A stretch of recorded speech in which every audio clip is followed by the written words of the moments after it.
Amén, gloria a Dios.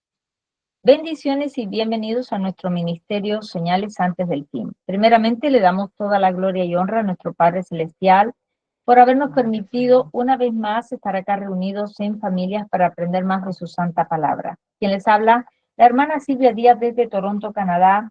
Y hoy continuamos con nuestro estudio bíblico profético dirigido por nuestro pastor Estuardo Revolorio desde Guatemala. El tema del estudio para el día de hoy es David y Goliat y la resurrección de Lázaro.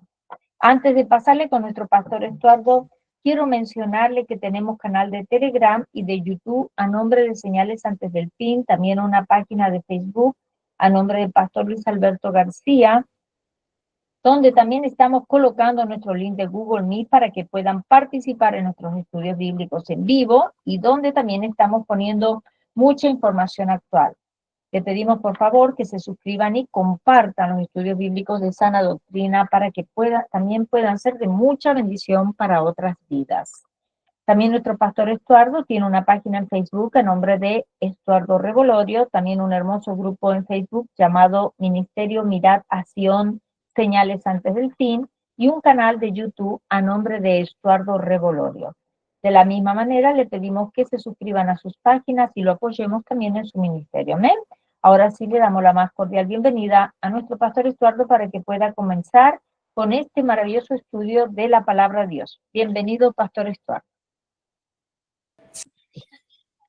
Muchos hermanos, Dios le bendiga. Le damos gracias a Dios nuevamente por estar aquí reunidos, ¿verdad? Para poder compartir un momento de la palabra de Dios.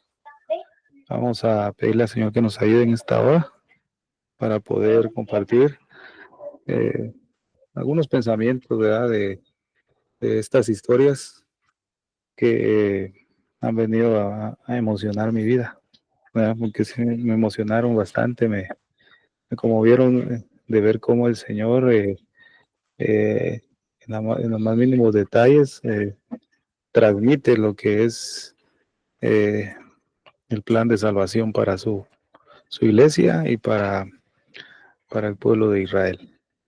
Padre que estás en el cielo, te damos gracias por la oportunidad que nos das de poder estar reunidos en tu nombre. Por favor, abre la puerta de tu palabra en esta hora y que la palabra pueda caer, Señor, en buena tierra para que pueda producir fruto. Te damos toda la honra y toda la gloria en el nombre de Cristo Jesús. Amén. Bueno, amados hermanos, quiero comenzar una serie de estudio en cuanto a este tema. Definitivamente todos conocemos la historia de David y Goliat, ¿verdad? Desde muy pequeño la conocemos, creo que todos. Y lo que llama la atención es lo que hemos visto desde hace mucho tiempo, ¿verdad? En esta historia de que David, pues, recogió 5 piedras y usted sabe la historia, ¿verdad? ¿Sí? Y hay unos hermanos, pues, que han tenido tal vez pensamiento en cuanto a esto del por qué David había recogido 5 piedras y unos dicen, bueno, como Goliat tenía más hermanos, David tenía preparado esas 5 piedras por si se venían los otros hermanos, ¿verdad? De Goliat. Pero ahora que contemplo un panorama diferente en cuanto a esta historia, vamos a poder comprender todos juntos cuál fue el objetivo de David de recoger 5 piedras y cuál era el objetivo de Dios de plantearla de esa manera. En cuanto a la historia de Lázaro, es maravilloso también.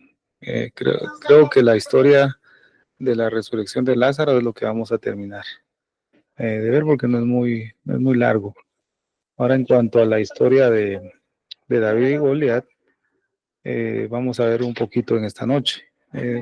Posiblemente no va a ser mucho lo que veamos para que podamos procesar bien la información que Dios nos va a dar y que usted vaya anotando, ¿verdad, siervos amados? Porque creo que es necesario esto, que usted anote las figuras que el Señor nos muestra ahí. Solo quiero decirle que para poder tener revelación de la profecía, pues tenemos que estar separados de Babilonia y no mezclarnos con ella. O sea, independientemente de lo que usted haga, o usted ponga, o usted celebre, eh, usted no se va a ir al infierno por eso, ¿va? Lo único que la revelación que Dios le va a dar se va a cerrar, pues. Usted no va a tener revelación de la palabra del Señor, es lo único que va a pasar, ¿va? Porque en este tiempo lo que necesitamos es revelación de la palabra. Y sin revelación nosotros no podemos caminar bien en este tiempo final. Entonces, la escritura nos dice, ¿va? Que eh, salir de Babilonia, ¿va? No toquéis nada inmundo. Es una orden, ¿no? Salir y ya estuvo, ¿verdad? Y Dios se va a encargar de todo. David era un hombre íntegro, conforme al corazón de Dios, y por eso el Señor lo usó, aunque era el menor de su casa. Entonces, en esta hora vamos a empezar, fíjense, qué bonito, con la ayuda del Señor, vamos a ver lo maravilloso que Dios nos va a enseñar en esta noche.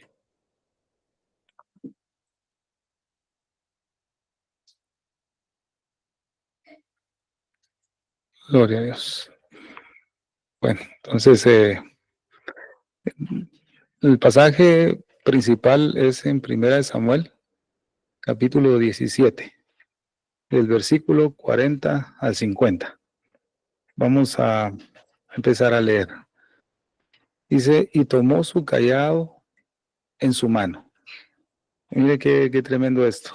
Esto es un adelanto, porque esto es casi, esta parte del versículo 40, es casi lo último que vamos a ver, tal vez, si Dios nos permite, en el próximo estudio. No se lo va a perder, ¿verdad? Porque para que llevemos una secuencia, ¿va? Y no tengamos que repetir tal vez un poco sin avanzar, ¿verdad? Pero, y tomó su cayado en su mano. Dice que esta parte de acá es increíble porque en esta historia el Señor nos revela el arrebatamiento de la iglesia. Cuando dice y tomó su cayado en su mano, es una figura del arrebatamiento, dice. Y vamos a saber el momento, dice. En qué temporada, ¿verdad, siervos? David tomó ese cayado y lo levantó. Entonces, vamos a conocer la estación, ¿verdad? El tiempo de la siega, el tiempo de la cosecha, es cuando el Mesías tomará su cayado. Dice. Por eso se los adelanto solo para que vayan ahí anotando. Dice, y tomó su cayado en su mano y escogió 5 piedras lisas del arroyo. Esto lo vamos a ver más adelante también. Vamos a ver por qué razón David no agarró piedras de la tierra, pues, o sea, del suelo. Tuvo que ir a un arroyo para tomar esas 5 piedras. Lo vamos a ver. Y lo puso en su saco pastoril. Bueno, amados hermanos, la iglesia arrebatada es la iglesia que va a estar en el saco pastoril del pastor. Entonces debemos indagar si usted y yo estamos en ese saco pastoril. Dice la escritura, y las puso en el saco pastoril, en el zurrón que traía.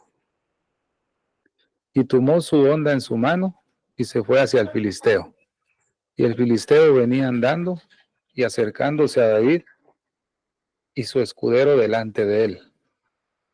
Esto es como el bosquejo que les estoy dando más o menos, ¿verdad, ciegos? Miren lo interesante que dice acá. Y el filisteo venía andando, dice. ¿Quién? El Goliat. Entonces, Goliat en este panorama que estamos viendo es figura del anticristo, ¿ves? Es Goliat, el anticristo, figura. Pero antes de que apareciera Goliat, dice la escritura acá, y el filisteo venía andando y acercándose a David, y su escudero delante de él. Dice, antes de que la iglesia, el Señor pueda discernir en qué momento aparecerá el Goliat, fíjese que antes de que aparezca Goliat o el anticristo, tiene que aparecer un imperio, el imperio romano, que está figurado en el escudero que iba delante de Goliat. Fíjese mire qué bonito esto, amado hermano. Ese es el bosquejo que le estoy dando para que usted lo anote y vea que vamos a encontrar mucha riqueza en la historia de David. Seguimos leyendo. Y cuando el filisteo miró y vio a David, entonces ahora sabemos que David es figura de Cristo, figura del Mesías. Le tuvo en poco, porque era muchacho, y rubio, y de hermoso parecer. Y dijo el filisteo a David, ¿soy yo perro para que vengas a mí con palos? Y maldijo a David por sus dioses. Entonces aquí vemos cuando este hombre de pecado, este anticristo, proferirá palabras contra el Altísimo, que es lo que habla el libro de Apocalipsis. Ahí vamos a ir relacionando Daniel y Apocalipsis con esta historia. Se va a dar cuenta que hay un paralelismo demasiado semejante. Dijo luego el filisteo a David, ven a mí y daré tu carne a las aves del cielo y a las bestias del campo. Entonces dijo David al filisteo, tú vienes a mí con espada y lanza y jabalina, mas yo, dice, se me perdió, mas yo vengo a ti en el nombre de Jehová de los ejércitos, el Dios de los escuadrones de Israel, a quien tú has provocado. Jehová te entregará hoy en mi mano, y yo te venceré y te cortaré la cabeza y daré hoy los cuerpos de los filisteos a las aves del cielo y a las bestias de la tierra, y toda la tierra sabrá que hay Dios en Israel. Y sabrá toda esta congregación que Jehová nos salva con espada y con lanza, porque de Jehová es la batalla y él los entregará en nuestras manos. Y aconteció que cuando el filisteo se levantó y echó a andar para ir al encuentro de David, David se dio prisa y corrió a la línea de batalla contra el filisteo. Y metiendo David su mano en la bolsa, tomó de ahí una piedra. Entonces vamos a analizar quién es la piedra, ¿verdad? Y la tiró con la honda. Esta piedra, fíjese, es la piedra que cae y desbarata la estatua de Nabucodonosor, ¿verdad? Que esa piedra, esa gran piedra que cayó del cielo, es que esto es maravilloso, siervos amados. Ahí van haciendo ahí su bosquejo y para que ustedes también puedan pedirle a Dios que les revela a ustedes también más ahí, ¿verdad? Y dice, David se dio prisa y corrió la línea de batalla contra el filisteo, y metiendo David su mano en la bolsa, tomó de ahí una piedra y la tiró con la honda e hirió al filisteo en la frente, y la piedra quedó clavada en la frente y cayó sobre su rostro en tierra. Así venció David al filisteo con honda y piedra, e hirió al filisteo y lo mató sin tener David espada en su mano. Bueno, esta es la base que se toma para este estudio. Entonces vemos las afirmaciones proféticas descritas aquí en esta historia. En esta lucha que tuvo David contra Goliat, nos ofrece a nosotros en este momento los últimos acontecimientos del tiempo final, los últimos que van a suceder aquí en la tierra antes del regreso del Señor. Dice, primero para el recogimiento o el arrebatamiento, después para su establecimiento milenial. Y eso lo vamos a ver en la historia de Lázaro, cómo el Señor va a establecer ese reino milenial maravilloso aquí en esta tierra. Un reino de paz, un reino maravilloso que todos vamos a experimentar, ¿verdad? Entonces vemos acá, primeramente el Señor envía un mensaje. Primera Samuel, capítulo 17, versículo 46, dice, Jehová te entregará hoy en mi mano, y yo te venceré, y quitaré tu cabeza de ti, y daré hoy los cuerpos de los filisteos a las aves del cielo y a las bestias de la tierra, y sabrá la tierra toda que hay Dios en Israel. Entonces, este panorama profético también va inclinado para el mundo. ¿Ves? Cuando el Mesías venza al anticristo en su regreso, toda la tierra sabrá que hay Dios en Israel. ¿Ves? Toda aquella multitud de gentes que antisemitas, ¿verdad? Que andan en contra del pueblo del Señor, en ese preciso momento sabrá que hay Dios en Israel, ¿verdad? Vemos que toda nación tiene enemigos, pero Israel tiene abundantes enemigos, amado hermano. Tiene abundantes, 1.000 millones, ¿ves? Imagínense, 1.000 millones de musulmanes quieren apoderarse de Israel y de Jerusalén. 1.000 millones. Fíjese. Imagínense tanta tierra que tiene los musulmanes, el 99% de tierras son de musulmanes y por fuerza quieren el 1% que le corresponde a Israel. Imagínense Israel cuántos enemigos tiene. Estos líderes de esta mezquita, de la mezquita, dijeron algo muy importante, fíjese.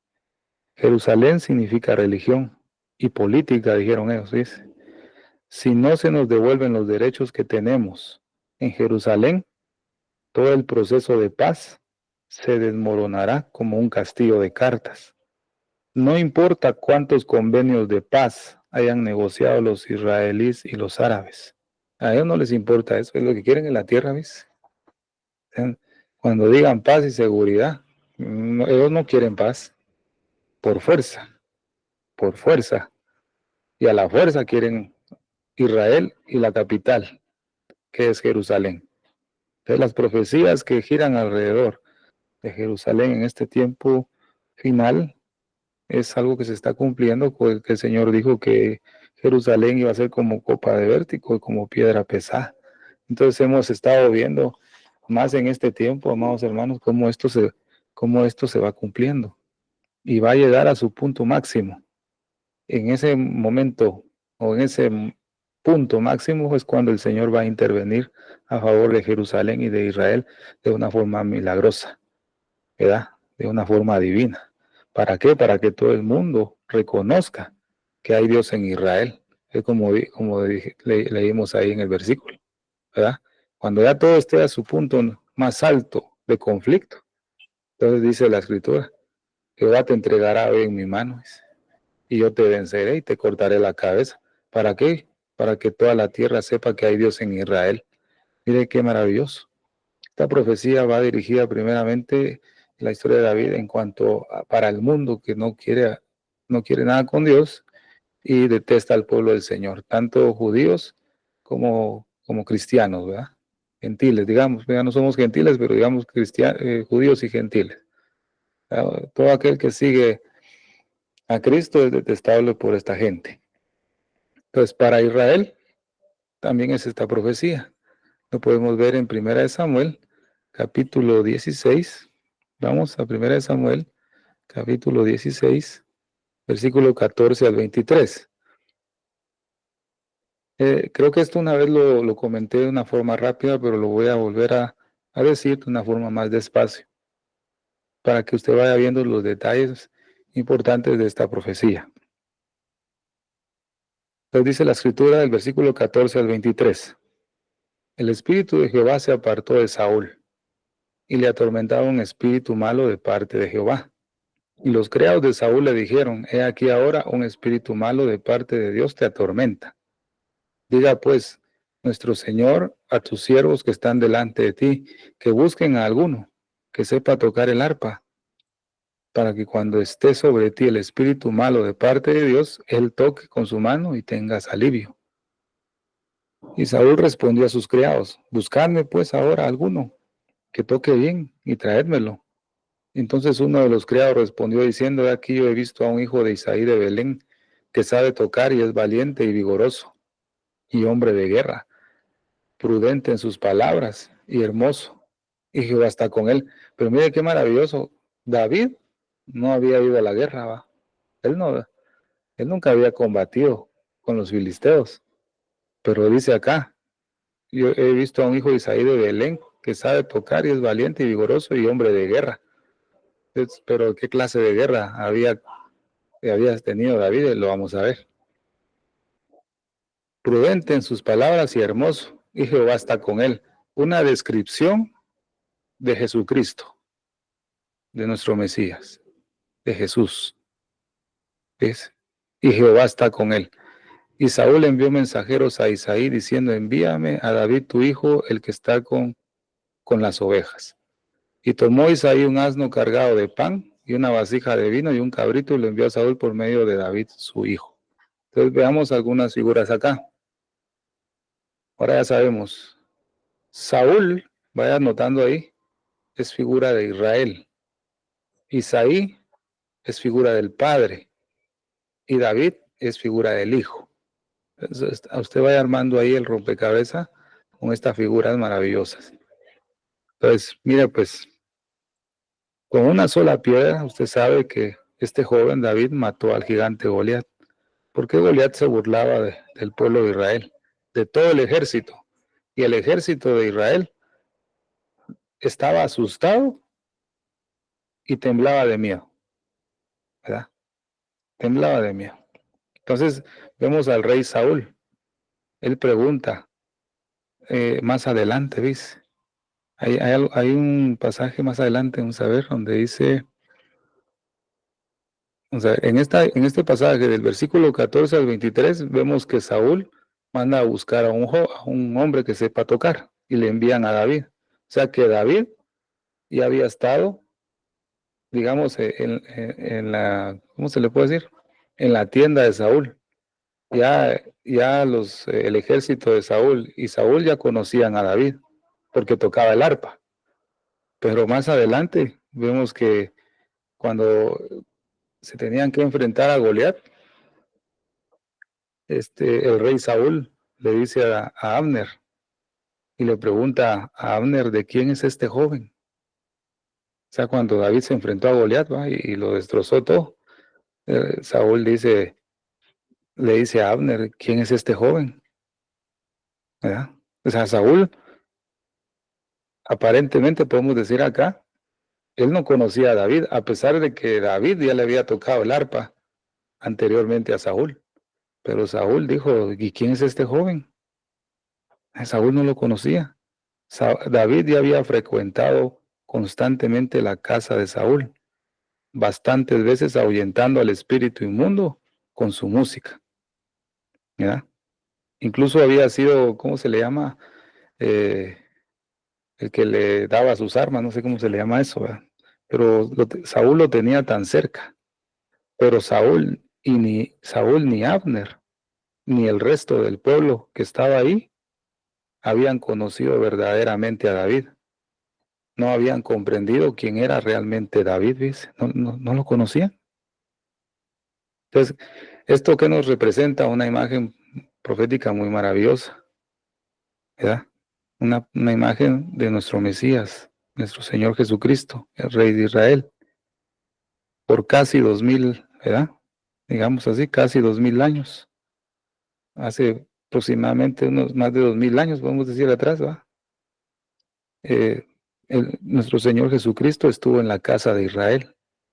Así como David estuvo frecuentando la casa de Saúl, que es figura de Israel, nuestro Señor Jesucristo hace más de 2000 años estuvo frecuentando la casa de Israel, sanando enfermos, ¿va? Porque David le tocaba el arpa a Saúl para sacar el espíritu inmundo.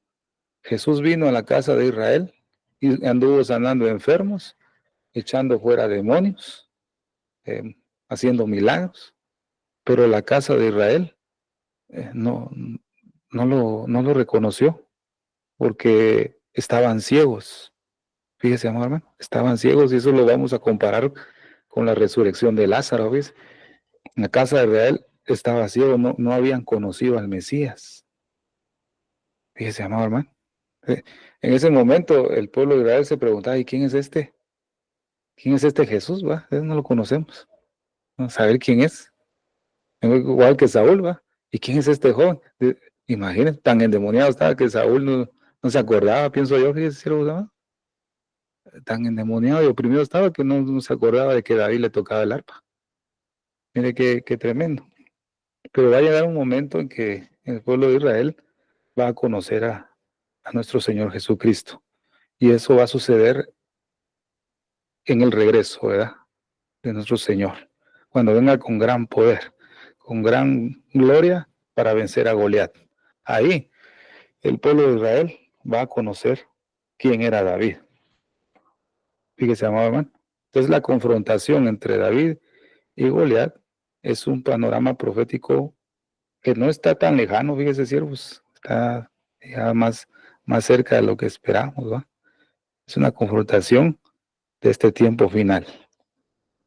Ahora podemos ver quién era David. Entonces ya sabemos que David, proféticamente, en figura es figura de Yeshua, del Mesías. Hay una relación estrecha entre David y Cristo en sus características. Una de las características de David era que era conforme al corazón de Dios. ¿Ya? Eso usted lo sabe. Y vemos que nuestro Señor Jesucristo, una de sus características era hacer la perfecta voluntad de su Padre, ¿verdad? Andar en la perfecta voluntad de Dios. Dice Hechos capítulo 13, versículo 22.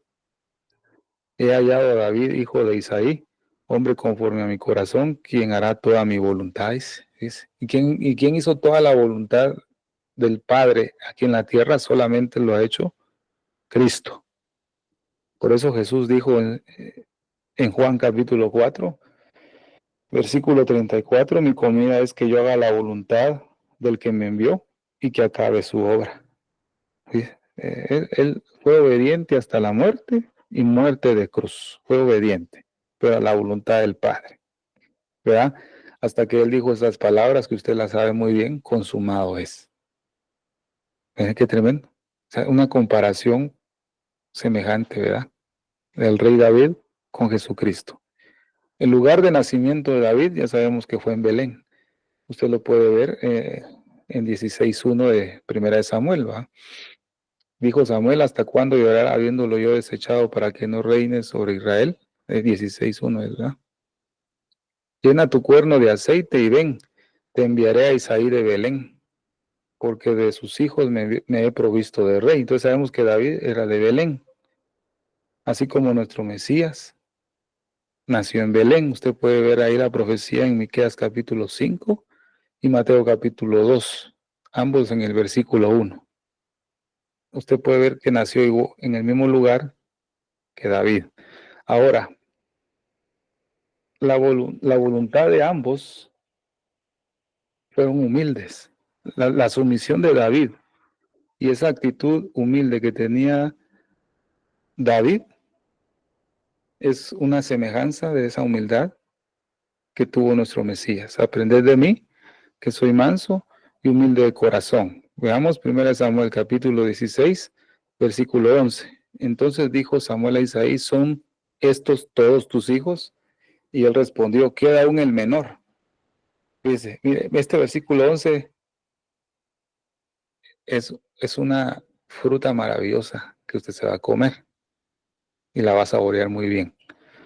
Entonces dijo Samuel a Isaí, ¿son estos todos tus hijos? Y él respondió, queda aún el menor que apacienta a las ovejas. Fíjese, subraye eso, que vamos a llegar a eso, que apacienta a las ovejas. Y dijo Samuel a Isaí, envía por él, porque no nos sentaremos a la mesa hasta que él venga aquí. Dice, esa actitud humilde que tenía de él, Dios lo estaba exaltando, ¿verdad? Una actitud humilde, maravillosa. Y Jesús tuvo esa actitud humilde cuando vino a la casa de Israel. Se sometió a sus hermanos. Podemos decir que los hermanos de David es figura del pueblo de Israel. Entonces, Jesús cuando vino a la casa de Israel, se sometió a sus hermanos y llegó a ser el más humilde. Por eso dice así, queda aún el menor. O sea, habla de humildad. Esa actitud de entre sus hermanos, Dios lo llevó hasta la cima. Mas Dios a lo sumo lo exaltó, ¿verdad? Y puso un nombre que es sobre todo nombre, en el cual se doblará toda rodilla, que está en los cielos, en la tierra y debajo de la tierra. Y toda lengua confesará que Jesucristo es el Señor. Entonces ahora vemos algo maravilloso. Dice, entonces digo, esto ya lo leímos. David era el último de sus hermanos, el último, ¿verdad? Entonces vemos que Isaí tenía 8 hijos. Isaí, dice la palabra del Señor, hizo pasar a 7 de sus hijos ante Samuel. Y este dijo a Isaí, Jehová no ha elegido a estos. Entonces Samuel preguntó a Isaí, ¿son estos todos los jóvenes? Y él respondió, todavía queda el menor. Pero he aquí que está apacentando las ovejas. Samuel dijo a Isaí, manda a traerlo, porque no nos sentaremos a comer hasta que él llegue ahí. ¿Verdad? Ese es el pasaje que vimos. En 1 Samuel capítulo 16, versículo 10 y 11. Entonces, con este pasaje, David es una representación, es una figura profética del por qué Dios habló, por último, a través de su Hijo, Jesucristo. Fíjese, hay un pasaje que quiero buscar acá, déjeme en Hebreos, vamos a ver, dice Hebreos capítulo 1, versículo 1 y 2, dice, Dios habiendo hablado muchas veces y de muchas maneras en otro tiempo a los padres por los profetas, en estos postreros días nos ha hablado por el Hijo, el último hijo de Isaí, fíjese, el menor, el que apacienta las ovejas. En este tiempo el Señor nos está hablando del último, por el octavo hijo que es nuestro Señor Jesucristo, a quien constituyó heredero de todo y por quien asimismo hizo el universo, ¿ves? Es una maravillosa profecía que el Señor nos muestra acá, el versículo 11, ¿va? Queda aún el menor que apacienta las ovejas. Ahora vemos, ¿verdad? David fue ungido, ¿verdad? David fue ungido. Ahí leemos en 1 Samuel, capítulo 16, versículo 13. Y Samuel tomó el cuerno de aceite y lo ungió en medio de sus hermanos. Y desde aquel día en adelante el Espíritu de Jehová vino sobre David. Mira qué maravilloso acá. Este versículo nos muestra cómo David fue ungido como rey en medio de sus hermanos. Es una hermosa figura, una imagen de la unción que recibió Cristo cuando se bautizó en medio de sus hermanos, cuando llegó a bautizarse con Juan. Él se bautizó en medio de sus hermanos y el Espíritu descendió sobre él como paloma. Y se oyó una voz también que dijo, este es mi Hijo amado. ¿Verdad? Imagínense cómo se cumplió la palabra en Jesucristo.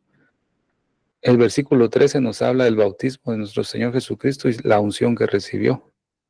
Y Samuel tomó el cuerno de aceite y lo ungió en medio de sus hermanos.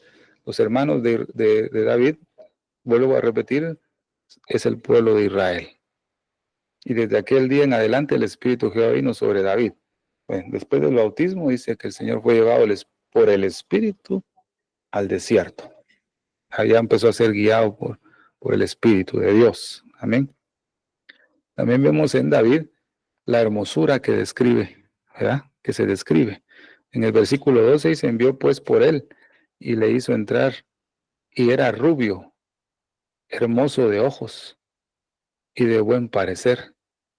Entonces Jehová dijo, levántate, úngelo, porque este es. Pero mira la hermosura que tenía David. El libro de Cantares dice, mi amado es blanco y rubio, señalado entre 10,000. Es una figura de nuestro Señor Jesucristo. Entonces, David describe todas las características futuras que iba a tener Cristo. ¿Ves? Por eso es una figura de Cristo.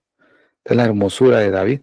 En Salmo 45, versículo 3 dice, tú eres el más hermoso de los hijos de los hombres. La gracia se ha derramado en tus labios, dice. El Salmo 45 es un salmo que describe al rey y a la esposa del cordero. Es un salmo maravilloso. Ahora vemos, amados hermanos, que David era pastor primeramente y también fue rey. Eso usted lo sabe. Pero David primeramente fue pastor antes de ser rey, ¿verdad? Y David unificó a las 12 tribus de Israel y David fundó Jerusalén. Usted lo sabe, ¿verdad? Jesucristo es nuestro buen pastor. Lo habla el profeta Ezequiel y lo habla Salmos. Jehová es mi pastor. Él es nuestro pastor. Y también es el rey de los judíos, ¿verdad, siervos? Entonces, el Señor en este tiempo apacienta a su pueblo. Y en un futuro los va a volver a juntar. Fíjese, amado hermano. Los va a volver a juntar como lo hizo David. Por eso, esto es maravilloso. David unificó a las 12 tribus de Israel y fundó Jerusalén. De eso no hay pena, aunque ahora el mundo, y hay muchos enemigos alrededor de Israel que lo quieren aniquilar y lo quieren disolver y que no exista ningún pueblo del Señor. Eso no va a suceder, porque Dios ha marcado que Él va a unificar nuevamente a las tribus de Israel. Eso no hay pierde. No hay, lo que está haciendo el Señor ahorita es apacentar las ovejas. Ahorita está apacentando las ovejas. Mire que Mire qué maravilloso, es nuestro libertador también, amado hermano, ¿verdad? Es nuestro libertador, qué maravilloso. Esto lo podemos contemplar, ¿verdad? David libró a Israel de muchas batallas de sus enemigos, libró muchas guerras. David era un hombre conforme al corazón de Dios, eso quiere decir que era amado por Dios, fíjese, amado hermano, era amado. Por eso en Mateo capítulo 3, versículo 17, dice el Señor, este es mi Hijo amado, en quien tengo complacencia. Si David era conforme al corazón de Dios y era amado por Dios, sin duda también estaba profetizando que nuestro Señor Jesucristo iba a ser así. Este es mi Hijo amado, en el cual yo tengo complacencia, dice amado.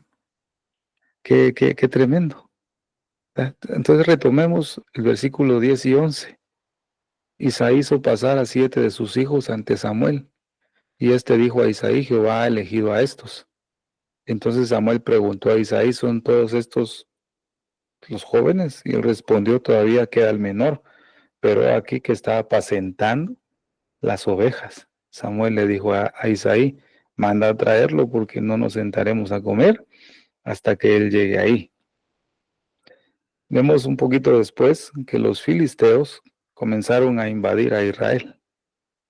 Empezaron a acosar a Israel hasta que mandaron a su mejor luchador, que era Goliat, ¿verdad? Y Goliat comenzó a insultar al pueblo de Israel durante 40 días, de mañana y de tarde.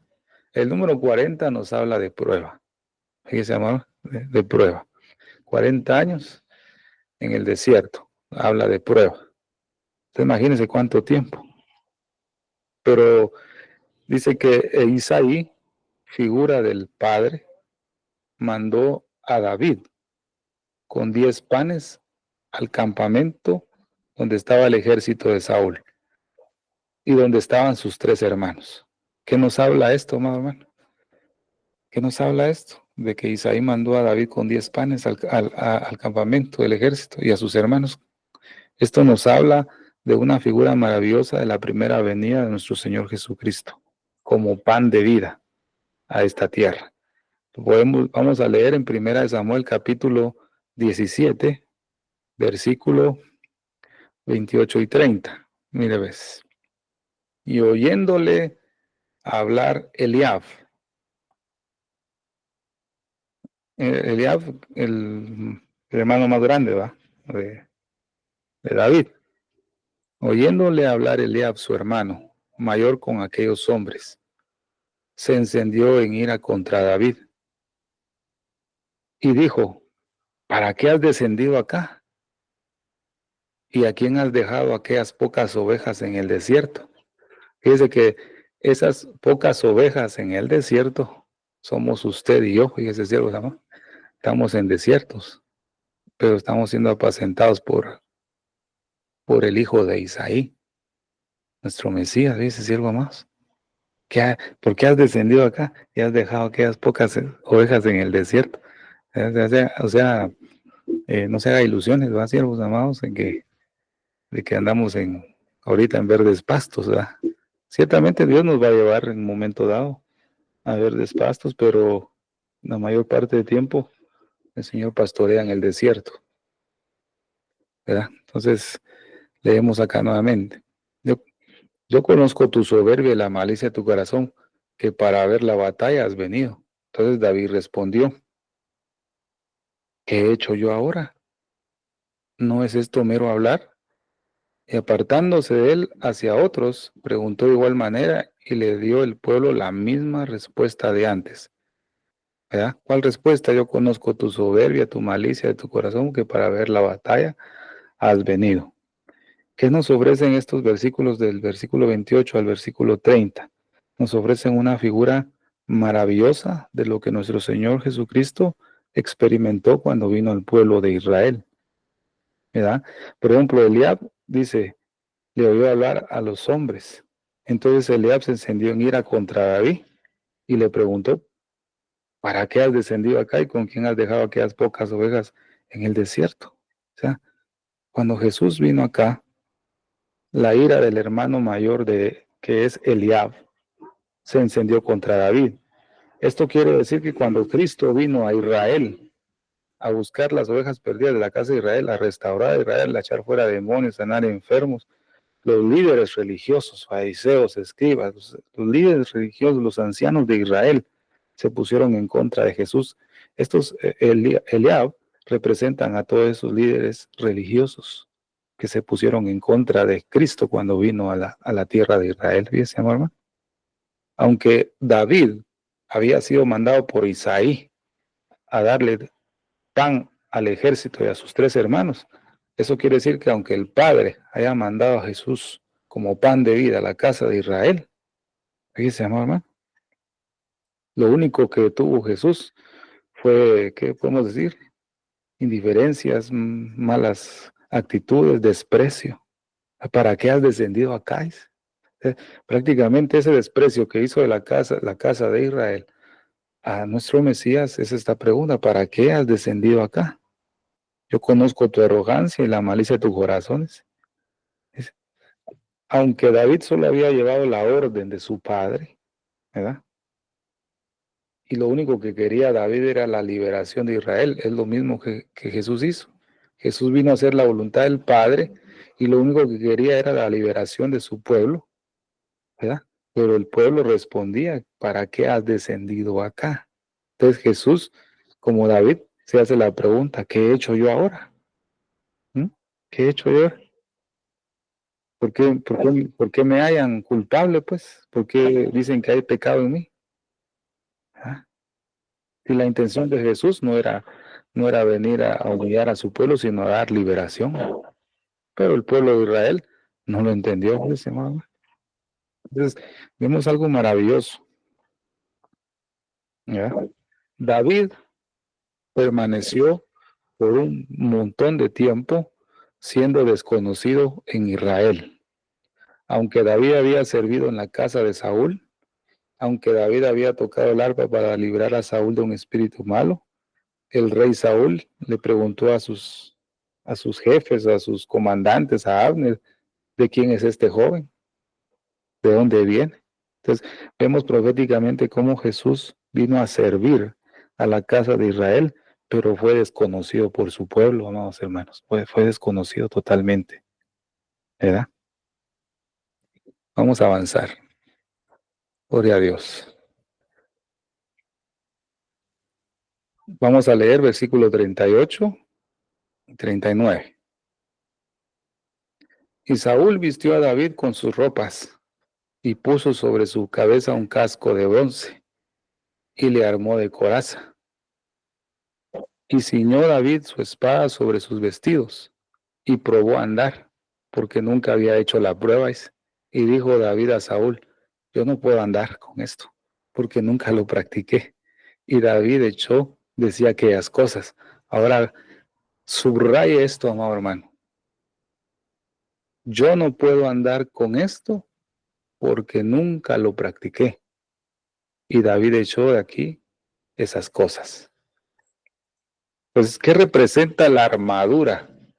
Esa armadura que Saúl, figura de Israel, le había dado a David para que fuera a pelear.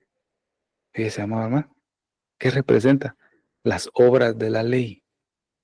Fíjese, esas obras de la ley son aquellas cosas agregadas que en este tiempo, o desde hace tiempo de Jesús, habían sido agregadas a la Torá, que no eran de Dios, sino que habían sido agregadas.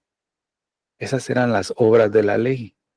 La armadura que Saúl estaba dando a David representan esas obras de la ley. Dice que bonito.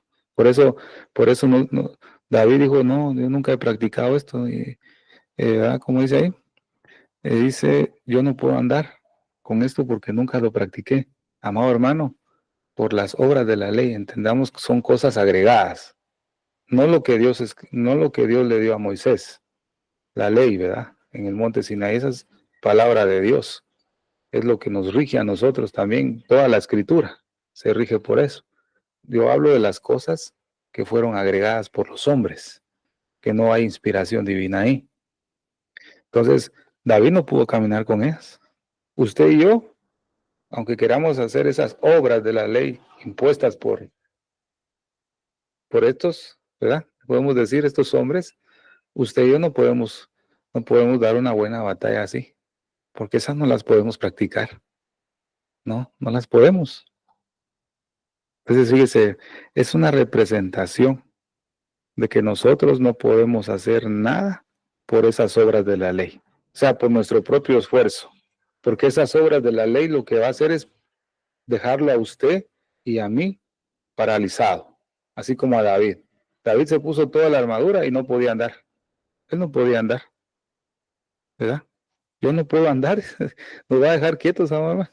No podemos. Por eso David rápidamente se quitó la armadura de Saúl. Entonces David anduvo por fe y por gracia. ¿Ves? Nosotros andamos por fe y por la gracia de Dios. Y por esos dos elementos maravillosos que tenemos, podemos tratar la manera nosotros de obedecer lo que la Escritura dice desde Génesis hasta Apocalipsis, ¿verdad? Por la gracia y por la fe. Por eso dice la Escritura, creo que es en hebreo, que los antiguos no pudieron prevalecer, digo, parafraseando, porque no le aplicaron fe a lo que se les había predicado. Entonces nosotros tenemos que tener fe. Entonces Gálatas capítulo 3, vamos a Gálatas para dar algunos pasajes ahí. Gloria a Dios. Gálatas capítulo 3, versículo 13. Dice, Cristo nos redimió de la maldición de la ley, hecho por nosotros maldición, porque está escrito, maldito todo el que es colgado en el madero. ¿Verdad? Nos redimió. ¿De qué maldición, siervos amados? ¿Verdad? De esas obras de la ley que fueron injertadas, pues, siervos. De eso nos redimió. ¿Verdad? Porque recuerde que la Escritura dice que la ley es buena, santa. ¿Verdad? En Salmo capítulo 1 nos habla algo maravilloso en cuanto a esto. Mira pues, Salmo capítulo 1, vamos a Salmos 1. Dice la Escritura, bienaventurado el varón que no anduvo en consejo de malos, ni estuvo en camino de pecadores, ni en silla de escarnecedores se ha sentado, sino que en la ley de Jehová está su delicia. O sea, las obras de la ley no son lo que dice acá, porque aquí dice, sino que en la ley de Jehová está su delicia, y en su ley medita de día y de noche. Esta ley es lo que Dios dice, es lo que Dios dijo, es lo que dejó plasmado en su palabra. Las obras de la ley fue lo que le añadieron, no sé cuántos mandamientos hay, ¿verdad? No me acuerdo, como 613 por ahí, va, que fueron añadidos, imagínense. ¿Quién va a poder andar con eso, mamá? Nadie. Es una armadura muy pesada, no se puede. Pero la Escritura dice, sino que en la ley de Jehová está su delicia, en su ley medita de día y noche. Entonces, si meditamos en la verdadera ley del Señor, dice que seremos como árbol plantado junto a corrientes de agua, que da fruto a su tiempo y su hoja no cae, pues lo que hace prosperará. ¿Verdad? Gloria a Dios por esta aclaración. Entonces seguimos. Saúl es una imagen de Israel. ¿Verdad? ¿Por qué es una imagen de Israel? Porque Israel definitivamente fue llamado para ser, ¿verdad?, un linaje real. Como dice la Escritura, linaje escogido, nación santa, pueblo adquirido por Dios. No será quitado el cetro de Judá. O sea, es un linaje real. Ya, el pueblo del Señor, el pueblo de Israel, fue elegido por él como un linaje para ser rey. Entonces, Saúl, como es figura de Israel, era porque tenía que tener dignidad real y tenía que reinar sobre pueblos. Pero como desconocieron a Yeshua, entonces el Señor tuvo que utilizar a la gentil Ruth. Fíjese, hermano, qué maravilloso. Ahí entramos nosotros. Ahora, Saúl dice que sobrepasaba por una cabeza a todos los demás del pueblo de Israel. ¿Qué es lo que nos habla esto, amado hermano? Que él sobrepasaba una cabeza de altura, veamos, ¿verdad? ¿Verdad? ¿Qué nos muestra eso? Que Israel tenía que estar por encima de todos los otros pueblos. Esa era la intención de Dios. Aunque dice la Escritura, no por ser vosotros un pueblo de alta estima yo los elegí, sino que eran el más insignificante de todos, al cual yo los elegí. Pero como el Señor los eligió, tenía que ser como Saúl, sobrepasar una cabeza sobre todos los pueblos, por estar encima entre todas las naciones, pero no pudo permanecer ahí, ¿verdad? No pudo permanecer ahí, desobedeció al Señor. ¿Por qué razón? Porque Saúl quebrantó la ley, fíjese, hermano. Saúl desobedecía una y otra vez la palabra del Señor. Incluso se enredó en pecado de hechicería. Usted lo sabe bien cuando fue a visitar esa pitonisa. Como era tan rebelde, ¿verdad? Ya vimos el pecado de rebelión de Saúl hace unos tiempos atrás. Entonces vemos que Saúl quebrantó la ley una y otra vez. Esto nos habla de una figura del pueblo de Israel, que también quebrantó la ley del Señor. Saúl en la ley encontró su fin. Israel igual mismo en la ley encontró su fin, pero en David, en Cristo Jesús, Israel va a encontrar un nuevo comienzo. Fíjese, amor, ¿verdad? Porque recuérdense que David era el octavo hijo de Isaí, que el número 8 nos habla de un reinicio, ¿verdad? Entonces, como estamos escuchando ahora en este posterior tiempo por las palabras por medio del Hijo, entonces Israel va a encontrar un reinicio nuevamente. Espero que me esté dando a entender y ahí vaya anotando usted, amado hermano. Los 7 hermanos de David también vimos que es una imagen del pueblo de Israel, que no reconoce a su hermano como un salvador y libertador. Lo mismo pasó con el pueblo de Israel. No reconoció al Mesías como salvador y como redentor, ¿verdad? Entonces podemos ver en 1 Samuel, capítulo nuevamente 17, versículo 28. Entonces Eliasib se encendió en ira contra David y le preguntó, ¿para qué has descendido acá? O sea, vemos que Eliab no creía que David iba a poder librar a Israel. Entonces, de la misma manera, los hermanos carnales, digamos, del linaje del Señor Jesús, son incrédulos, ¿verdad? Por eso Juan capítulo 7, versículo 5 dice, pues ni aun sus hermanos creían en él. O sea, todo eso se está cumpliendo aún en este tiempo. Ni aun sus hermanos, hermano. Entonces usted sabe que en la nación de Israel, amado por Dios, son pocos los que han creído en Mesías, en Yeshua. Son pocos. Pero la mayoría no cree, no cree. Ni sus hermanos creían en él. Entonces ya vimos que David fue el octavo hijo de Isaí. Entonces ya sabemos que el número 8 es un reinicio o un nuevo comienzo. Ahora, ¿qué representa el profeta Samuel? Esto es maravilloso también. Samuel lo que representa es una figura de los antiguos profetas que escudriñaron las escrituras para encontrar en qué tiempo y en qué momento iba a venir el Mesías a esta tierra. ¿Se acuerda, amado hermano, de eso?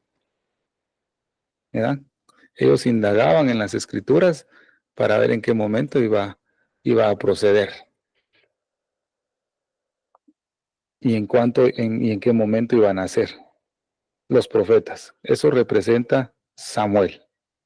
Entonces vemos que el profeta Samuel fue enviado por Dios para ungir a un rey, a uno de los hijos de Isaí.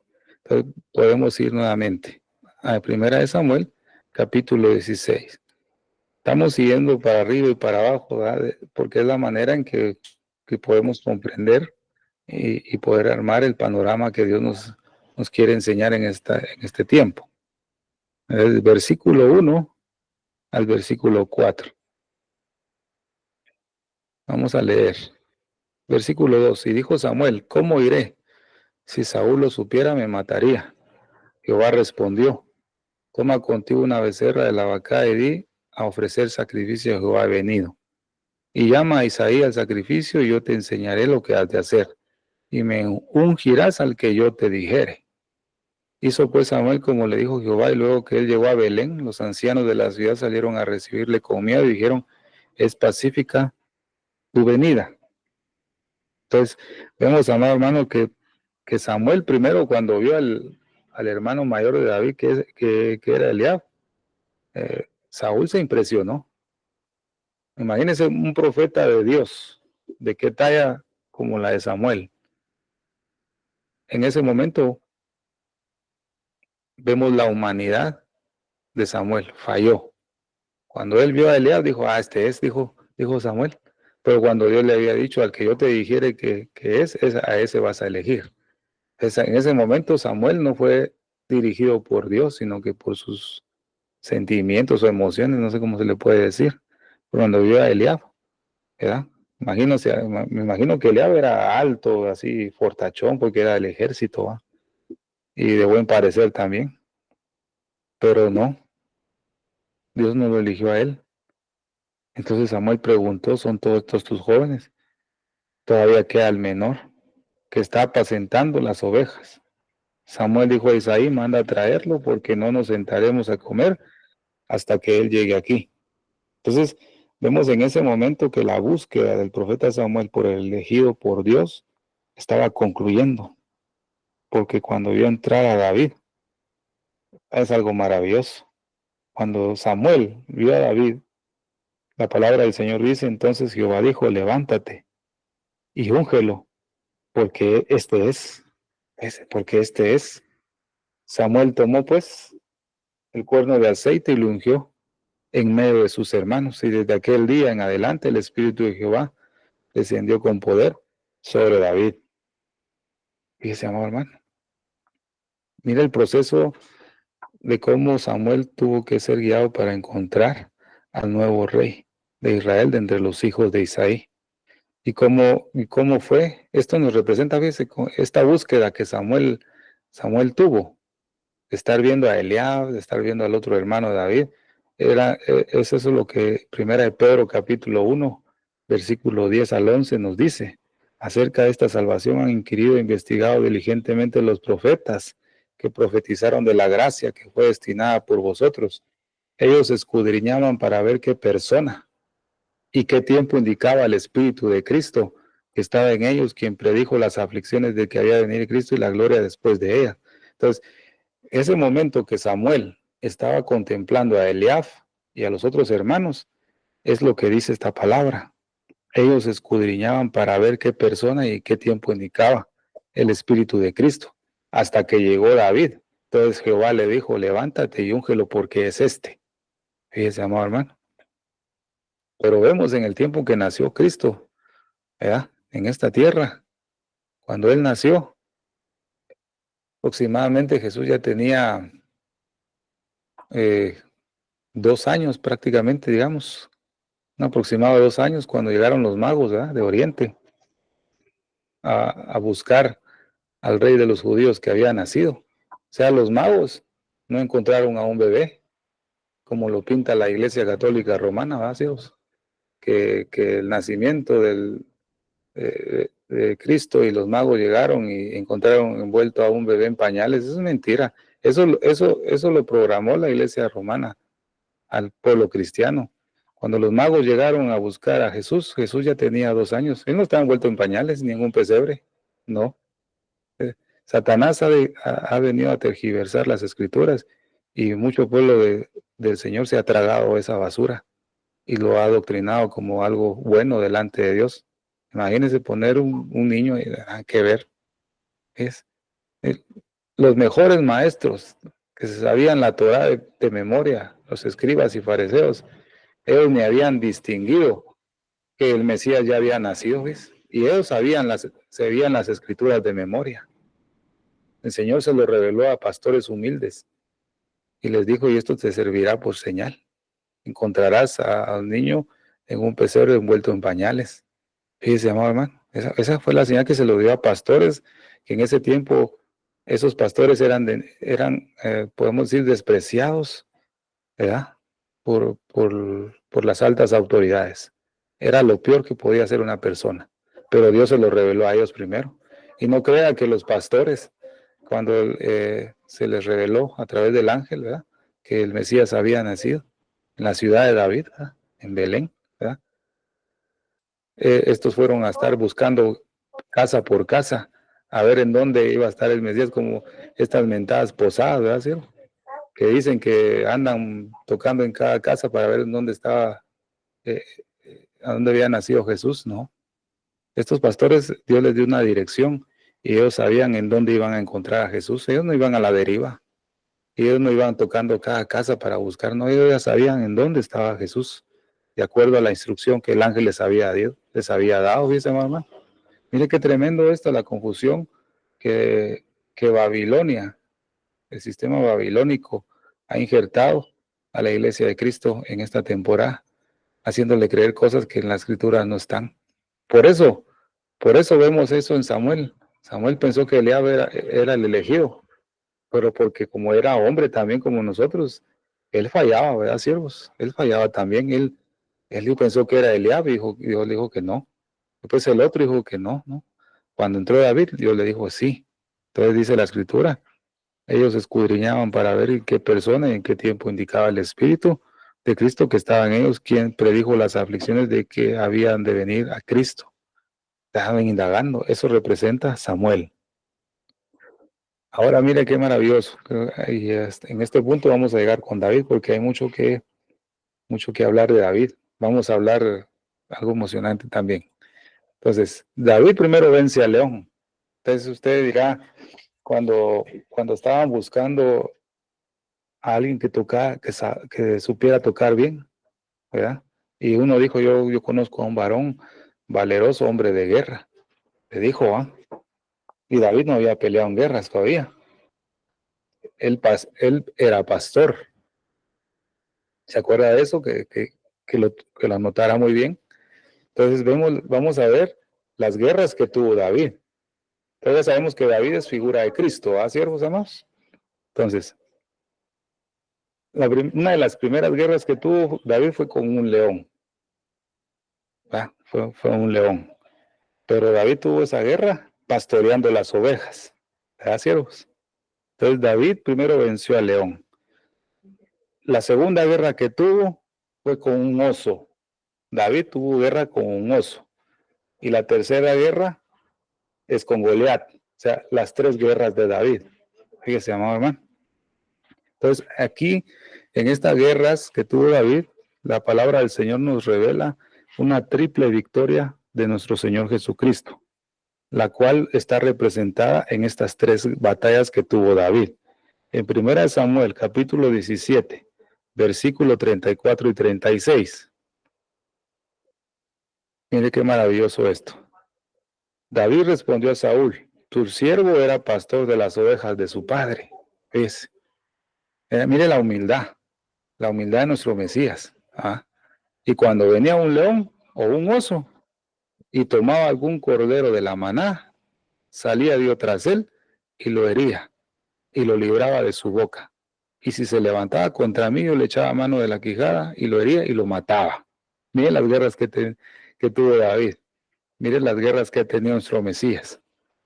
Al parecer, se mira sencillo, ¿va? Pero pelear con un león y un oso, yo creo que no es fácil. Yo no me atrevería a pelear con un león, ¿va? Es grandote, imagínense un oso.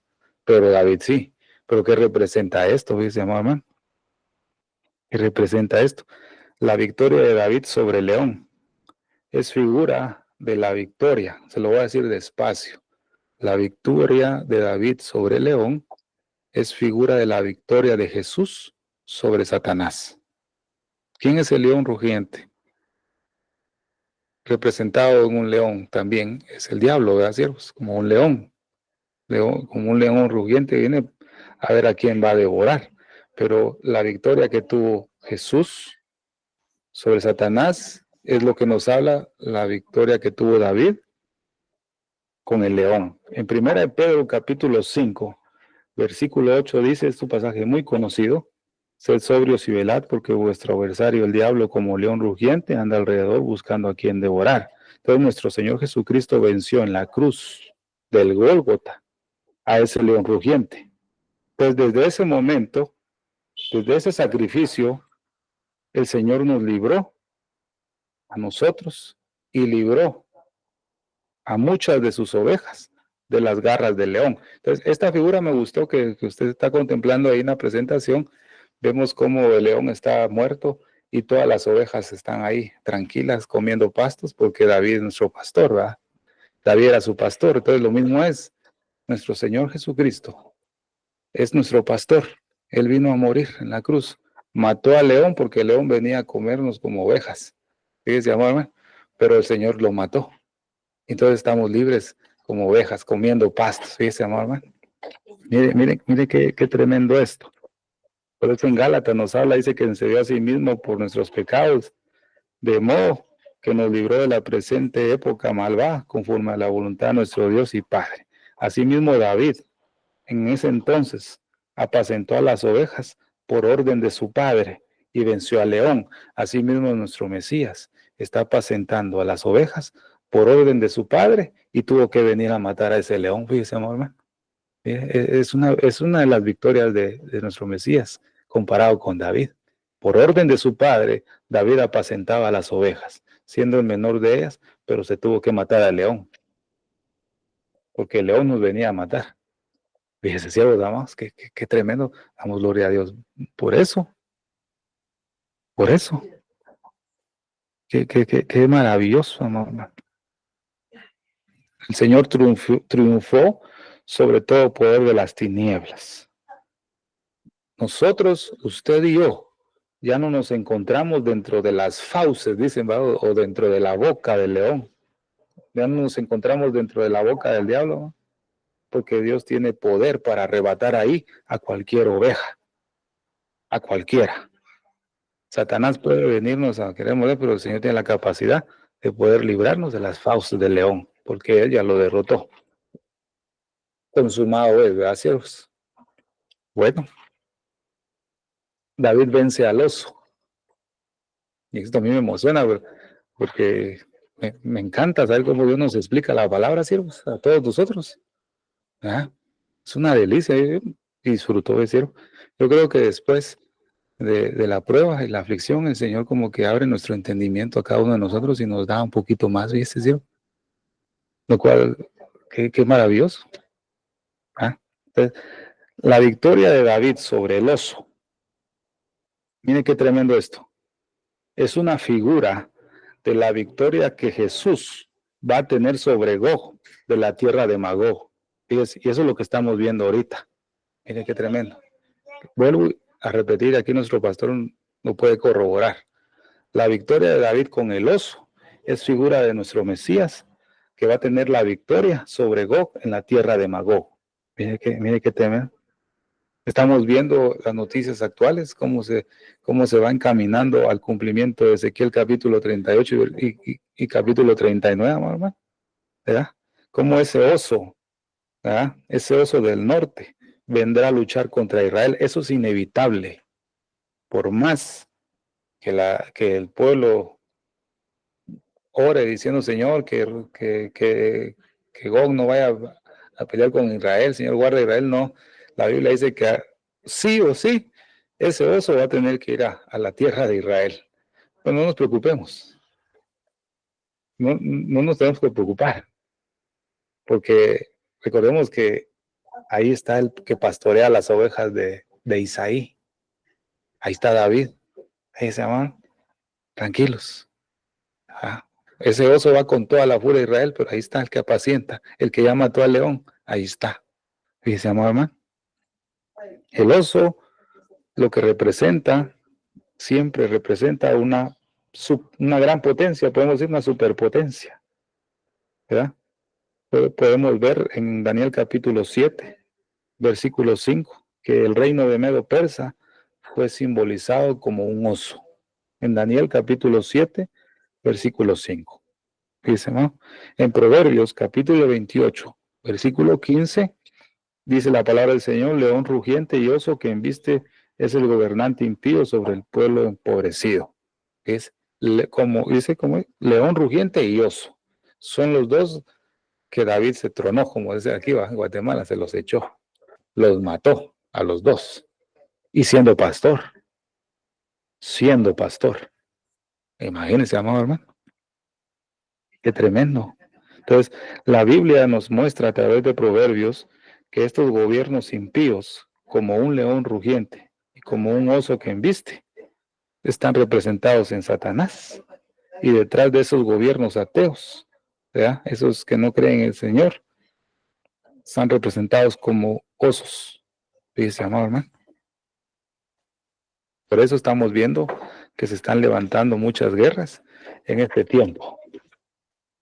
El león ya fue muerto, pero ese oso viene. Ahí viene el oso, ahí viene Gog. Es un oso que va a embestir con toda la fuerza, siervos. Pero ahí está nuestro Mesías, pastoreando las ovejas de su Padre. Damos gloria a Dios, porque Dios tiene todo bajo control, amado hermano. Dios tiene todo bajo control.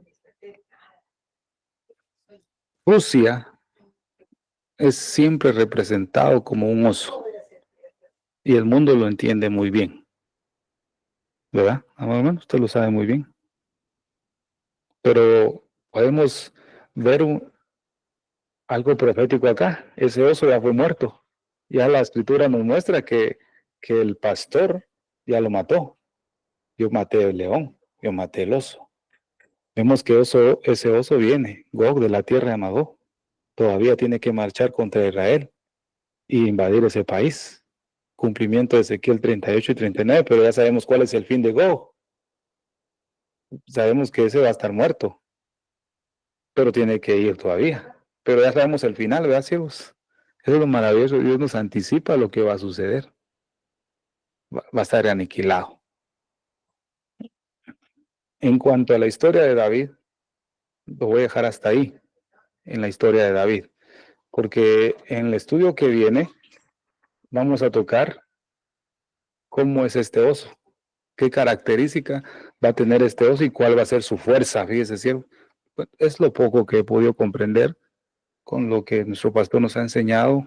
He podido asimilar y entender algunas cosas, y en base a los detalles que se han compartido acá, les voy a mostrar algunas declaraciones sobre ese oso en cuanto al mundo entero, en cuanto a Israel y en cuanto al pueblo del Señor. Y se va a dar cuenta que la cosa que viene no es nada bueno, ni nada fácil. Va a ser algo demasiado fuerte, pero tenemos a nuestro Mesías que nos está pastoreando. Bendito sea el nombre del Señor.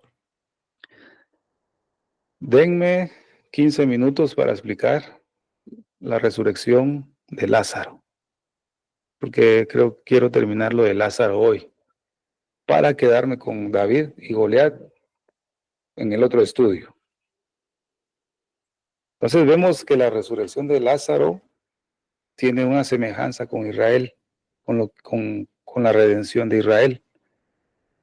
Vemos que Lázaro vivía en Betania. ¿Se acuerda que vimos en la parábola de la higuera que Jesús, cuando fue rechazado por su pueblo, él se dirigía a Betania, porque a Betania él podía encontrar un poco de paz y reposo porque habían pocas personas que ahí lo amaban. O sea, a Jesús le gusta habitar en donde le aman. En donde lo rechazan, él sale, él se va y se va a habitar con los que él quiere. Vimos que en ese tiempo Betania significa casa de higos, pero tiene otro significado también Betania, y lo vamos a ver. Entonces en Betania vivía Lázaro y sus dos hermanas. Frecuentemente Jesús se hospedaba con ellos. Betania se encontraba cerca del monte de los Olivos. Entonces, podemos leer en Marcos capítulo 11, versículo 1. Cuando se acercaban a Jerusalén, junto a Betfagé y a Betania, frente al monte de los Olivos, Jesús envió a 2 de sus discípulos. Esto es maravilloso, ¿verdad, amado hermano? Porque el monte de los Olivos, usted bien lo sabe, que tiene un significado profético para este tiempo final maravilloso. Es ahí en el monte de los Olivos donde nuestro Señor Jesucristo ascendió hacia los cielos, ¿verdad? Entonces, ahora vamos a ver vamos a Lucas capítulo 24. Vamos a Lucas 24, versículos 50 y versículo 51. Y lo sacó fuera hasta Betania, y alzando su mano, los bendijo. Y aconteció que bendiciéndolos, se separó de ellos y fue llevado arriba al cielo. Mire, y lo sacó fuera hasta Betania, y alzando sus manos los bendijo, y aconteció que bendiciéndolos, se separó de ellos y fue llevado arriba al cielo. O sea que Betania tiene una participación maravillosa cuando el Señor regrese a su pueblo. Vimos en las parábolas proféticas que el Señor está regresando a casa. ¿Ves?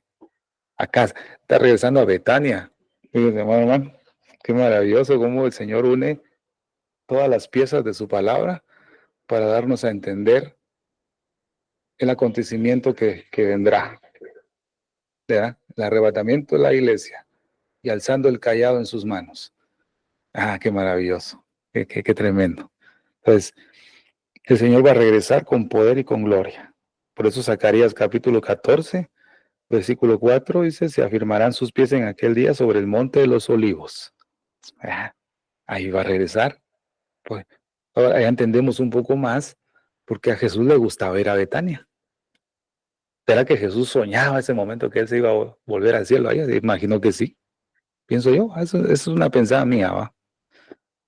Me gustaba andar en Betania. Entonces, vimos que Betania significa casa de higos, pero también significa casa de miseria. Esta palabra se deriva de la raíz aná, que significa sufrir, significa doblar y ser oprimido. Entonces, ¿qué nos habla esto? Nos habla del sufrimiento de Israel en los tiempos pasados de su historia, ¿verdad? Eso nos habla Betania, el tiempo que Israel sufrió en el exilio. Lo vimos en los hijos de Elimelech, Malón y Kelión. En el exilio, el pueblo de Israel fue dado a la muerte, estuvo enfermo y debilitado. Eso lo vimos en el estudio de Ruth, en Elimelech y en sus 2 hijos. En el exilio, durante muchos años, Israel estuvo enfermo, débil y entregado a la muerte, amados hermanos. Eso lo hablamos ya. Pero ahora ya sabemos por qué el significado de Betania, casa de miseria. Nos habla del sufrimiento de Israel en el exilio. Entonces, Betania también nos habla del hijo más grande de Israel, que es nuestro Señor Jesucristo, que Él vino a sufrir en esta tierra. En Isaías capítulo 53, versículo 4 dice, ciertamente llevó Él nuestras enfermedades y sufrió nuestros dolores y nosotros le tuvimos por azotado, por herido de Dios y abatido.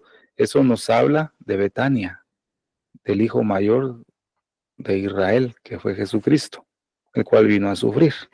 Entonces, el amor que Jesús le tenía a Lázaro es figura del amor que Dios le tiene a su pueblo Israel. Lázaro en esta oportunidad también es figura de Israel. En Salmo capítulo 22, versículo 24, dice la palabra del Señor, porque no menospreció ni abominó la aflicción del afligido, ni de él escondió su rostro, sino que cuando clamó a él, le oyó. Dice, qué tremendo. Ni de él escondió su rostro, sino que cuando clamó él, le oyó. Cuando Lázaro estaba enfermo, cuando Lázaro estaba afligido, lo que hicieron fueron mandar a buscar al Señor Jesús para que llegara y lo sanara, ¿verdad? Eso lo dice Juan capítulo 11, ¿verdad? Versículo 3. Y enviaron pues las hermanas para decir a Jesús, Señor, he aquí, el que amas está enfermo. Ponga atención en esta palabra, porque mire, amado hermano, creo que en un paréntesis, ¿va? Creo que es tiempo de separarnos de todo lo que nos contamina, fíjese, siervos amados. Disculpe que vuelva a retomar esto de la contaminación por, por la temporada, como dicen, ¿va? Que estamos viviendo ahorita, ¿va? Y tiene mucha razón el mensaje que va a traer nuestro pastor sobre la contaminación. Es, es mejor no participar en cosas que a Dios no le agradan, siervos, porque nos perdemos de grandes revelaciones de la palabra que nos pueden ayudar a estar alertas, dice. Porque en alguna expresión o solamente en alguna palabra, Dios nos puede enseñar grandes cosas de un versículo. Por ejemplo, leímos el Salmo 22-24, ¿va? Porque no menospreció ni abominó la aflicción del afligido. O sea, Jesús no se había desentendido del sufrimiento que tenía Lázaro. Él lo sabía. ¿Usted cree que Jesús no lo sabía? Bien, usted sabe la historia. Jesús sabía que estaba enfermo, ¿verdad? Él no se había desentendido, ni de él le escondió su rostro, dice, sino que cuando clamó él, lo oyó. O sea, Lázaro estaba clamando, ¿verdad? Por sanidad, llegar a Jesús para que lo sanara, ¿verdad? Enviaron pues las hermanas para decir a Jesús, Señor, oiga bien esto, Señor, he aquí, y oiga esta expresión, el que amas está enfermo. ¿Se da cuenta? He aquí el que amas. Jesús amaba a Lázaro. Jesús ama a Israel. Y el Señor no se ha desentendido de la aflicción, ni ha escondido su rostro de su pueblo, sino que cuando el pueblo clama, Él escucha, porque Él los ama como a usted y a mí. Al que amas está enfermo. Entonces podemos decir que Lázaro es una figura profética de Israel, porque el amor de Dios para su pueblo es inquebrantable, aunque todo el mundo, ¿verdad? Y aún, lamentablemente se puede decir esto, aunque todo el mundo y aún parte de la cristiandad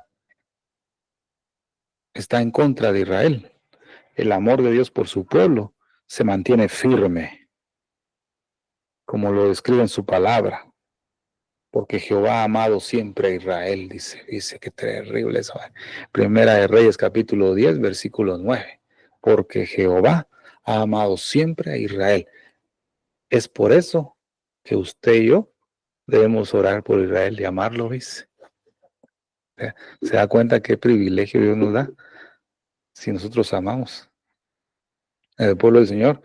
Dios nos bendice porque Él ha amado siempre a Israel. Hay una unión inquebrantable, fíjese, hermano. Jesús tenía un amor hacia Lázaro inquebrantable, ¿verdad?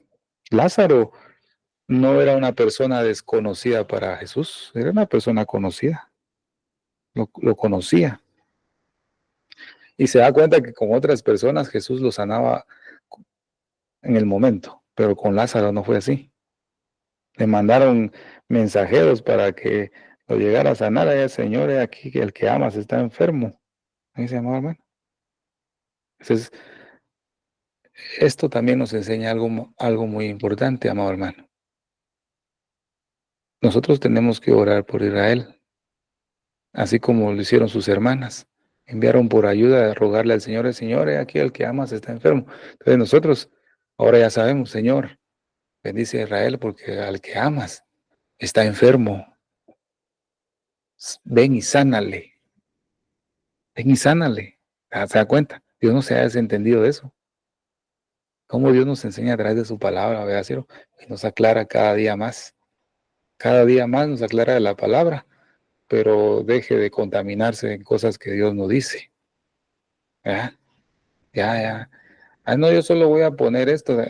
No, no. Dios dice que no. Ah, no es que lo voy a cristianizar, no es que pusieron, no.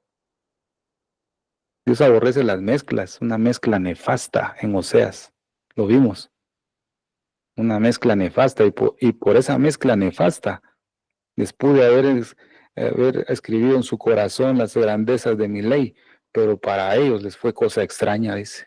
Fíjese, amado hermano, por esa mezcla que tuvieron con otros pueblos.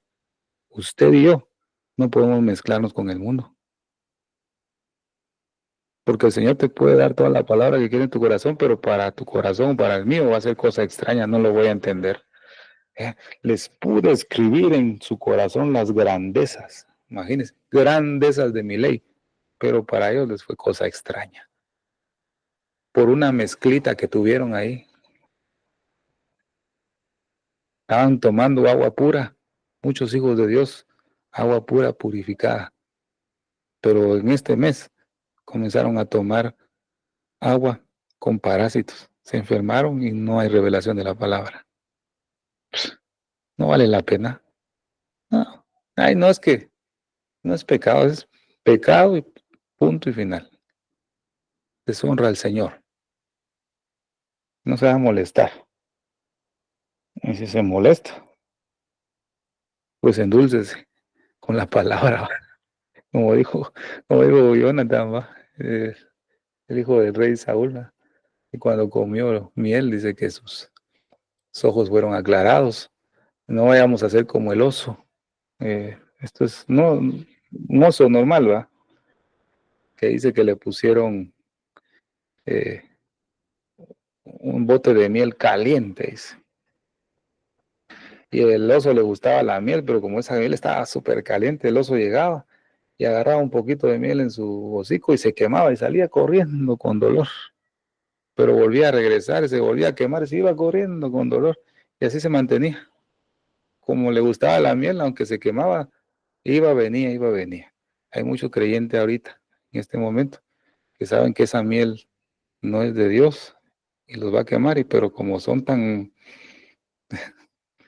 desobedientes, queriendo hacer las cosas que Dios no le agradan, se van a comer esa miel, se queman y les duele y se van y vuelven a regresar y están como ese oso, ¿verdad? Conoceréis la verdad y la verdad os hará libres, siervos. Amados, hermosa familia, ya no se contamine con nada, hombre. No estamos para eso, ¿verdad? Mejor, mejor endulcémonos con la Biblia, hombre, ¿verdad?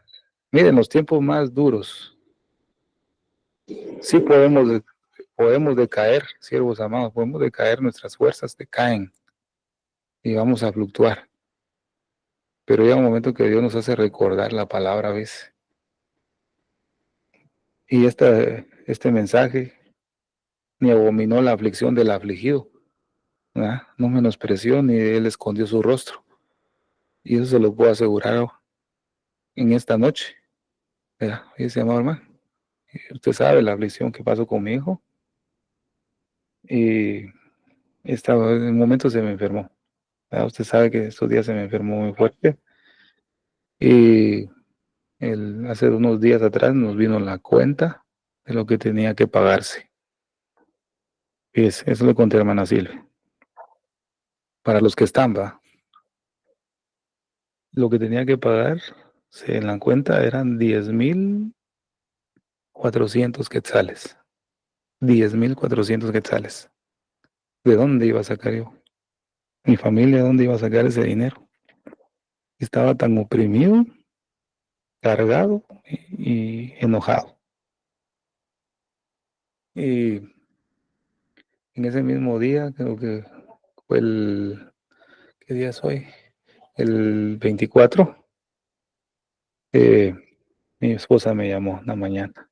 Dice, el testimonio es el siguiente, siervos amados. Yo se los digo, porque Dios guarda y protege a los que son leales. Pero si usted se mezcla con algo del mundo, olvídese. ¿Qué le va a responder el Señor? Si Él cierra su oído, porque han hecho división entre Dios y ustedes por la iniquidad que hay ahí. No, hombre, Dios te iba a revelar, tal vez, amado hermano, Dios te iba a revelar algo ahí, pero poner un mentado pesebre, estropeaste todo lo que Dios te iba a dar, hombre. Hombre, eh, esas cochinadas no sirven. Perdona que hable así, sí, yo estoy molesto, ¿va? No, es cochinadas del diablo, ¿ves? Y el pastor creo que les va a hablar más duro, pero yo les digo así. Esas cosas del diablo no existen. Mira, amado hermano, para la gloria de Dios, el año pasado aquí en donde yo vivo, el dueño de la casa me vino a adornar todo donde yo vivo. Me puso luces y yo me sentía mal porque, ¿qué puedo hacer yo, va? Pero Dios usó los conflictos y las pruebas y no me pusieron nada en mi casa. Oramos al Señor y le Señor, no quiero que pongan luces, no quiero que pongan nada, Señor, aquí. Que no vea nada, Señor. Mire, para la gloria de Dios le digo. Me dijeron, fíjese, ese día, le habían dicho a mi esposa que pidieran permiso, necesitaban permiso para poner luces ahí, enfrente de donde vivo, en mi apartamento. Pero ese mismo día se enfermó mi hijo y ya no se pudo. Y ellos pasaron pruebas también, han tenido problemas y que se les quitó la gana de adornar más y todo, y ya no pusieron nada. Mira, Dios lo usa todo. Bueno, en este caso, con mi esposa me contó ella que dice que en esa mañana ella estaba pidiéndole, ella llamó para ver cómo era la cosa de pagar la cuenta, eso, ¿va? Era bastante dinero, pero dice que después de eso ella se puso a orarle al Señor que como que deseando, así era, ¿va? Como que deseando, ¿va? Que alguien pagara la cuenta, como un deseo, ¿va? Y aquí está conmigo. Ah, sí. Dice que ella empezó como que a orar en su mente, que la llamaran y que le dijeran, dice, que le habían cancelado la cuenta. Ese era lo que estaba orando ella. Y a los minutos la llamaron y le dijeron, ¿ves? Que la cuenta que tenía mi hijo del hospital había sido cancelada, que cierta fundación se había hecho cargo de la cuenta y que nosotros no teníamos que pagar ni un centavo. Fíjese, mamá, yo le cuento esto para la gloria de Dios, siervos. Vale la pena no contaminarse, dice. No, yo estoy contento porque digo yo, Señor, me proveyó. ¿Quién te va a prestar 10,000 quetzales? No sé cuántos serían dólares, ¿va? Pero ¿quién te va a prestar 10,000? En este tiempo nadie, solo el Señor. ¿Quién es el único que va a permitir que en tu casa no te adornen nada cuando tú lo pides? Solamente el Señor, amado. Dice, amado. Y mire qué maravilloso, permítame. Qué maravilloso es, dice, amados hermanos. Esto, yo le cuento esto porque estamos llegando pues, casi al momento en que el Señor nos va a acontecer el momento más maravilloso de nuestras vidas. Estar con Él, ¿verdad, siervos? Es el momento más maravilloso que vamos a tener. Entonces, me dio un poquito del tema porque sentí de Dios decirlo, siervos, y no avancé. Realmente no avancé en la historia de Lázaro y, y lo voy a dejar para el otro estudio. Pero quiero decirles, amados hermanos, que el Señor nos está avisando a través de su palabra que viene un momento difícil para la tierra y para su iglesia. Y el Señor no se ha desatendido del afligido ni ha escondido su rostro, ¿verdad? Entonces enviaron pues las hermanas para decir a Jesús, Señor, aquí el que amas está enfermo. Entonces ya sabemos que Lázaro es figura del pueblo de Israel. Entonces, amados hermanos, lo voy a dejar acá, fíjense, siervos, porque así hago lo explico más, con más tiempo y que sea más temprano para ustedes en el próximo estudio. Entonces, espero que no se enojen, no se van a enojar, ¿va, siervos? Por favor, porque ya no somos niños, ¿verdad? Ya no somos niños, ya somos, hablando en el espíritu, ¿verdad? Ya no somos niños, sino ya estamos grandes. Cuando yo era niño, pensaba como niño y actuaba como niño, dice la escritura, ¿verdad? Entonces, les compartí estos testimonios, esperando que sea de bendición y gloria a Dios por su palabra. Entonces le dejo el tiempo a mi hermana Silvia en esta preciosa noche. Amén, gloria a Dios. Qué hermoso testimonio, Pastor Estuardo Revolorio. Muchas gracias por compartirlo verdaderamente, porque podemos ver que la mano de Dios sigue moviéndose, familia, con sus hijos. Él no nos abandona, Él no nos desampara, Él siempre está con nosotros, amén. Y debemos confiar en Él y mantenernos fieles para que podamos ver la mano de Dios Todopoderosa en nuestras vidas. ¿Y de qué manera? Santificándonos, consagrándonos. ¿Por qué? Porque Dios es santo y sin santidad nadie le verá. Querido amigo, si aún no has invitado a Jesús a morar en tu corazón y quisieras hacerlo en el día de hoy, repite conmigo esta sencilla oración. Señor Jesús, yo te acepto como mi único y suficiente Salvador de mi vida y de mi alma. Perdóname todo lo que te he ofendido en pensamiento, palabra y obra. Lávame y límpiame con tu preciosa sangre. Escribe mi nombre en el libro de la vida. Séllame con tu Espíritu Santo. Te lo pido, Padre Celestial, en el nombre precioso de tu Hijo Jesús de Nazaret. Amén y amén. Si hiciste esta oración de fe, te damos la bienvenida a la familia de Dios y también te pedimos que busques una iglesia de sana doctrina y te bautices en el nombre del Padre, del Hijo y del Espíritu Santo. Amén. Vamos a orar para cerrar este tiempo que estamos teniendo precioso en la presencia de Dios, este hermoso estudio precioso de la palabra de Dios que nos ha traído el pastor Estuardo Rebolón. Para aquellos hermanos que se encuentran con nosotros, le pedimos que se queden, ya que vamos a tener un tiempo de preguntas y respuestas con respecto al estudio, y acá está nuestro pastor Estuardo para poder responder las preguntas. Padre Celestial, al cerrar esta reunión queremos darte toda la gloria y honra. Gracias por el tiempo que hemos tenido hoy de aprender más de tu santa palabra. Bendice a cada persona que se tomó el tiempo de reunirse aquí hoy, también por aquellas personas que van a ver esta preciosa transmisión en diferido. Te pedimos que tu mano de protección sea sobre todos nosotros durante el resto de la semana. También te pedimos por nuestro pastor Estuardo Revolorio que lo continúes bendiciéndolo, llenándolo más y más de tu presencia en el nombre precioso de tu Hijo Jesús de Nazaret. Amén y amén. Gracias por habernos acompañado, familia de Dios. Que la paz de nuestro Señor Jesucristo sea con cada uno de ustedes. Que Dios me los bendiga ricamente a todos. Amén y gloria a Dios.